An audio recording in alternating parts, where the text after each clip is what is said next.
Сайн байцгаана хүүхдүүдээ. Өнөөдөр 2020 оны 4-р сарын 15-ны өдөр. Үндэсний бичиг хичээлийн 7-р хичээлээрээ хүүхдүүд та бүхэнтэйгээ уулзаж байгаадаа баяртай байна. Өнөөдрийн хичээлийн сэдэв дасгал хичээл. Хичээлийн зорилго: их дээр ажиллах, дасгал даалгавар гүйцэтгэх, хичээнгүй сайхан хуулан бичих, үгийн утгыг мэдэж авах, эхийн агуулгыг ойлгож унших, нөхцөл давтах, эхийг хөрвүүлэн бичих. Бид өнөөдрийн хичээлээр эдгээрийг мэдэж авах зорилготой. Ингээд багш нь ээлдэг зан гэсэн эхийг уншиж өгье. Та бүхэн дагуулад сайн хараад яваарай. Ээлдэг зан. Нэгэн цагт хоёр хөгшин нэг гэрт олон жил хамт амьдрахдаа нэгч муудалцаж хэрэлдэж үзээгүй юмсанжээ. Нэг өдөр нэг нь нөгөөхтөө хүмүүс яагаад хэрэлдэж муудалцаад байдаг юм болоо? Хоёулаа ганц удаач гэсэн энэ хүмүүс шиг хэрэлдэж үзгсэн гэжээ. Гэтэл нөгөө хөгшин нь юунаас эхэлж хэрэлдэхээ сайн мэдэхгүй байна шүү дээ гэж гин. Нөгөө хөгшин нь бодож байснаа ширээн дээр нэг аяг тавья. Тэгээд би минийх гэж хэлье. Харин чи бас минийх гэж хэлээ. Тэгээд хэрэлдэцгээе гэжээ. Хэлсэн ёсоор ширээн дээрээ аяг тавиад энэ миний аяг гэж нэг нь хэлв. Нөгөө нь үгүй ээ, миний аяг гэж хэлв. Чинийх бишээ, миний аяг гэж хэлж байна шүү дээ гэхэд за яах вэ? Чинийх бол чи ав гэж гинэ. Ингээд тэд хэрэлдэж чадсангүй гин.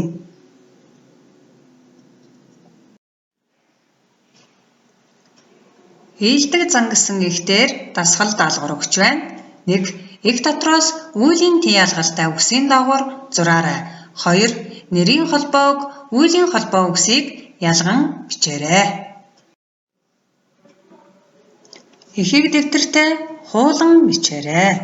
Ингээд багш нь эхийг нь уншиж өгье. Зуусан олзон алдалгүй булингар тусны гүнд нуугдахаар яарав. Тэрэн ч бүтэлгүй болж олзон орхиод амь золбов.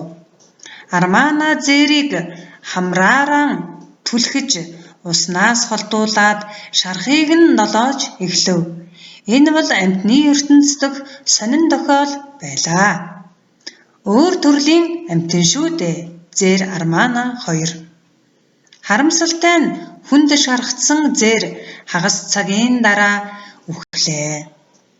Армаана зээрийг үгснээс хойш 15 минутын турш дэрэгдэн байж нисж ирсэн тасыг хөөн зайлуулж байсан гин. Амьтад ч гэсэн их нинжин сэтгэлтэй байдаг ажээ. Их доторгүй Армаана гэдэг нэртэй амьтны тухай үгийн тайлбарыг багш нь оруулж өглөө. Энэ үгийн тайлбарыг дэвтэртээ бичиж аваад нүдлэн тогтоогоорой. Дасгал 33. Монгол бичгээр бичээрэй. Эхийн сэдв нь Монгол дээл. Дараагийн дасгал холбоо үгсийн утга тайлбарыг тохируулж монгол бичгээр бичээрэй.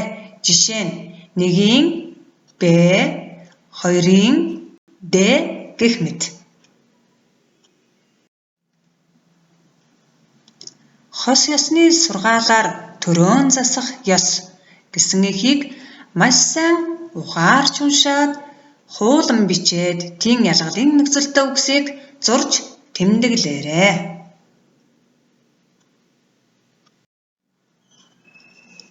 Ингээд багш нь гэрийн даалгавар өгч байна.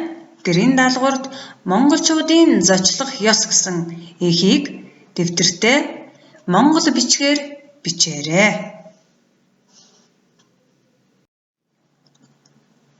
Даалгавруудаа дараахыгаар илгээгээрэй. Хамгаалан доогуур зураас гэрэл etiaho.com.